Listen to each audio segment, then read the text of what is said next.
Football ground के बारे में यहाँ पर इन्फॉर्मेशन दी जाएगी। ये फुटबॉल ग्राउंड होता है जो कि नॉर्थ टू साउथ बनाया जाता है। सबसे जो लंबाई वाली लेंथ होती है उसको बोलते हैं टच लाइन। टच लाइन की लंबाई 90 से 120 मीटर होती है। यार्ड में देखिए 100 से 130 यार्ड होते हैं। विथ इसकी चौड़ाई जिसको बोलते हैं गोल लाइन, ये 45 से 90 मीटर होती है। 50 से 100 यार्ड के अंदर होती है। और यही अगर नॉर्मल मैच में देखें तो वैसा, और जब यही मैच इंटरनेशनल मैच होता है तब इसकी लंबाई 100 से 110 मीटर होती है और इसकी चौड़ाई 64 से 75 मीटर के मध्य होती है। इसका ये जो मध्य में लाइन होती है जो 2 पार्ट में मतलब डिवाइड करती है उसको बोलते हैं हाफ वे लाइन। इसके चारों कोनों पर यहाँ पर जो कॉर्नर एरिया बोलते हैं इसको, यहाँ पर चारों कोनों पर फ्लैग लगा होता है जो कि अलाउड है। और जो कि वो हाफ लाइन लगी होती है ये इसकी यहाँ पर भी फ्लैग अलाउड ऑप्शन होता है। यहाँ पर फ्लैग लगाना चाहो तो लगा सकते हो, अदरवाइज कोई आवश्यकता भी नहीं है। यहाँ पर ये जो इसको बोलते हैं जो एक अंदर की तरफ जो छोटा ग्राउंड बना जाता है दोनों टीम के लिए डिवाइड करने के लिए, इसको बोलते हैं पेनल्टी आर्क। ये पेनल्टी आर्क है, ये पेनल्टी एरिया होता है। इसके अंदर जो पेनल्टी होता है ये होता है पेनल्टी मार्क। जो इसी की जो पेनल्टी एरिया होता है इसकी यहाँ पर जो ये चौड़ाई होती है 16.5 मीटर होती है। यहाँ पर जो ये नेट लगा होता है यहाँ से लेकर जो यहाँ पर जो इसकी पेनल्टी एरिया होता है इसी के अंदर एक एरिया और होता है छोटा एरिया जिसको बोलते हैं गोल एरिया। गोल एरिया और जो नेट है यहाँ तक की जो लंबाई होती है 5.5 मीटर होती है और इसकी जो ये चौड़ाई होती है ये भी 5.5 मीटर होती है। और यहाँ पर ये नेट होता है यहाँ से लेकर जो पेनल्टी एरिया की जो लास्ट लाइन होती है इसको 16.5 मीटर में करते हैं। जो मतलब ये जो पेनल्टी एरिया और ये होता है गोल एरिया, दोनों के मध्य ये गोल अकेला जो गोल एरिया होता है इसकी तो 5.5 मीटर में डिवाइड किया होता है।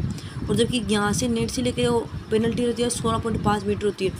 ये जो पेनल्टी मार्क होता है यहाँ से लेकर और यहाँ के मध्य की जो 11.11 मीटर होती है, यार्ड में देखें तो 12 यार्ड होती है। और जो ये पेनल्टी मार्क है पेनल्टी आर्क यहाँ से यहाँ के मध्य देखिए दूरी 9.15 मीटर होती है। जहाँ पर चारों कॉर्नर पर जिसको बोलते हैं कॉर्नर एरिया, यहाँ पर सर्किल बने होते हैं हाफ हाफ, इसको बोलते हैं कॉर्नर एरिया। यहाँ की इसकी जो त्रिज्या होती है वो 1 मीटर के एरिया में बनाई जाती है। यहाँ के जो यहाँ पर चारों कॉर्नर होते हैं, कॉर्नर के यहाँ पर जो ये हाफ लाइन यहाँ पर जो डॉटेड होते हैं, डॉट गोल जिसको गोल लाइन बोलते हैं इसको, यहाँ पर गोल लाइन की जाती है यहाँ से लेकर यहाँ से यहाँ। और ये गोल लाइन होती है चारों कोनों पर होती है डॉटेड, इसको बोलते हैं ऑप्टिकल मार्क। ये यहाँ से आगे लोग इसको बोलते हैं ऑप्टिकल मार्क किया जाता है। इसकी जो लंबाई होती है वो 9.15 मीटर होती है और यार्ड में देखें तो 10 यार्ड के मध्य होती है। यहाँ पर चारों कोनों पर तो अलाउड होता है फ्लैग लगाना यहाँ पर चारों कोनों पर। यहाँ पर जबकि ये ऑप्शन होता है जो फ्लैग होता है, फ्लैग की होता है चारों कोनों पर अलाउड होता है। और ये जो इसकी ऊंचाई जो 5 फुट से कम ही होनी चाहिए। 2 फ्लैग ऑप्शन होते हैं जो कि जो हाफ वेव होते हैं इसको बोलते हैं ऑप्शनल फ्लैग होते हैं। और जो सेंटर लाइन पर टच लाइन से 1 गज की दूरी पर लगा जाता है। फ्लैग की लंबाई और चौड़ाई के ऊपर 12 गुणा 13 इंच होती है। जो यहाँ पर जो लाइनें खींची मार्किंग की जाती है ये लाइन की जो मोटाई होती है 5 इंच होती है जिसको बोलते हैं 12 सेंटीमीटर बोलते हैं सेंटीमीटर में। अब बोलते हैं कि बॉल जो फुटबॉल होती है इसकी बॉल कैसे होती है फुटबॉल के अंदर, उसकी क्या मतलब गोलाकार होती है बॉल, चमड़े और अन्य प्रमाणित की बनी होती है जिसकी परिधि 27 से 28 इंच के अंदर होती है। और जब सेंटीमीटर में देखें तो 68 to 70 सेंटीमीटर के मध्य होती है। वेट इसका 410 से 450 ग्राम। में बहुत इंपॉर्टेंट क्वेश्चन पूछा जाता है कि जो फुटबॉल के अंदर जो बॉल होती है उसका मतलब वजन कितना होता है, 410 से 400 ग्राम 50 ग्राम के मध्य होता है। हवा का दबाव 0.66 से 1.1 किलोग्राम पर सेंटीमीटर से और वातावरण के स्तर पर 600 से 1100 ग्राम पर सेंटीमीटर स्क्वायर। फिर होता है गोल पोस्ट जो बनाया जाता है जिसकी बोलते हैं ना जो व्हाइट कलर का, जिसको बोलते हैं गोल पोस्ट। जो ये आउटर साइड में यहाँ पर लगा होता है इसको बोलते हैं गोल पोस्ट। इसकी ऊंचाई 8 फीट होती है और मीटर में देखें तो 2.44 मीटर होती है। जिसकी चौड़ाई 24 फुट या फिर गज में देखें तो 8 गज या फिर 7.32 मीटर में होती है।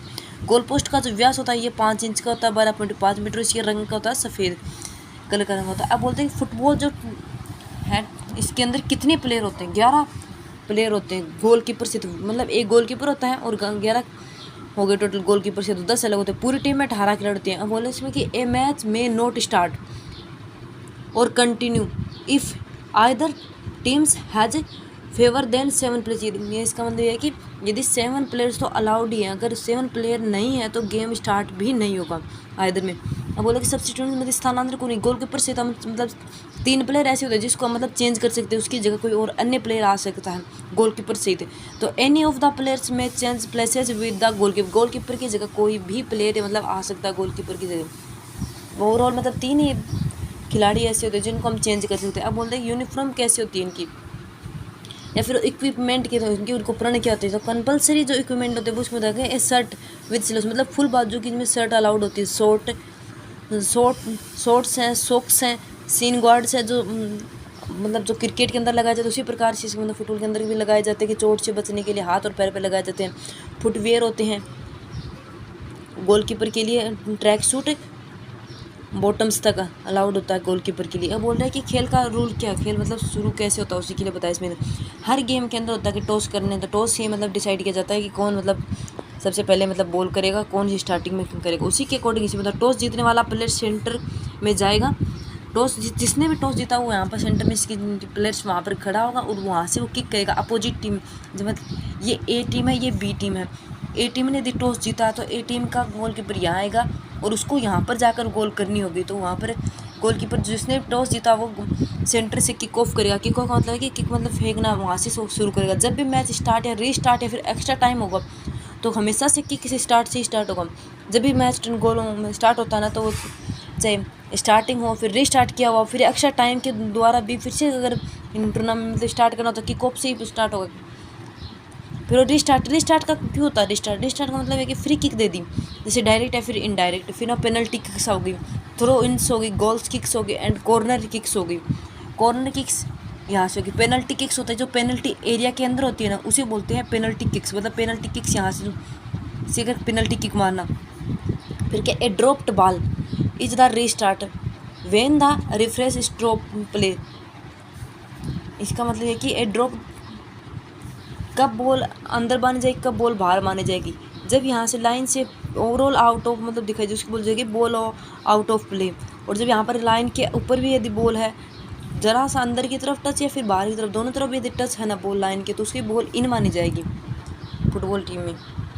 यहाँ पर बताया गया कि फुटबॉल जो मैच चलता है उसका कितना टाइमिंग होता है, तो 90 मिनट होती हैं।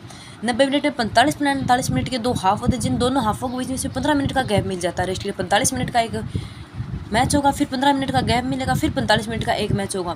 ये बोलते हैं कि टाई, नॉर्मल देखें तो हम टाई का यूज कहीं और समझ, लेकिन इसमें टाई क्या बोलता है कि मैच का परिणाम बराबरी का हो। जैसे इनको मान लीजिए 50-50 मतलब पॉइंट रहे, तो दोनों टीम ने 50-50 बराबरी के पॉइंट मिला तो 30 मिनट के लिए एक्स्ट्रा मिलेगी। फिर इनको 15 मिनट में एक मैच होगा, फिर इनको 10 मिनट का गैप मिला, फिर 15 मिनट का एक होगा। इसमें भी यदि इन्होंने मतलब बराबर ही गोल किए हैं तभी निर्धारित नहीं किया जा सकता। बोला कि अगर निर्धारित समय में गोल नहीं होता तो पेनल्टी शूट आउट दी जाते, तब भी अगर निर्णय नहीं होता तो सडन डेथ नियम लागू होता। पेनल्टी शट डाउन का मतलब होता है कि दोनों टीमों को 5-5 पॉइंट बनाने होते हैं कि 5 पॉइंट इनको गोल करने तो 5 मिनट। अगर वो टाइमिंग के अकॉर्डिंग नहीं होता फिर भी यदि डिसाइड नहीं कर पाए तो फिर सडन डेथ होगा। फिर जिस भी टीम के अंदर सबसे पहले गोल होगी उनको क्या कि विनर घोषित कर दिया जाएगा।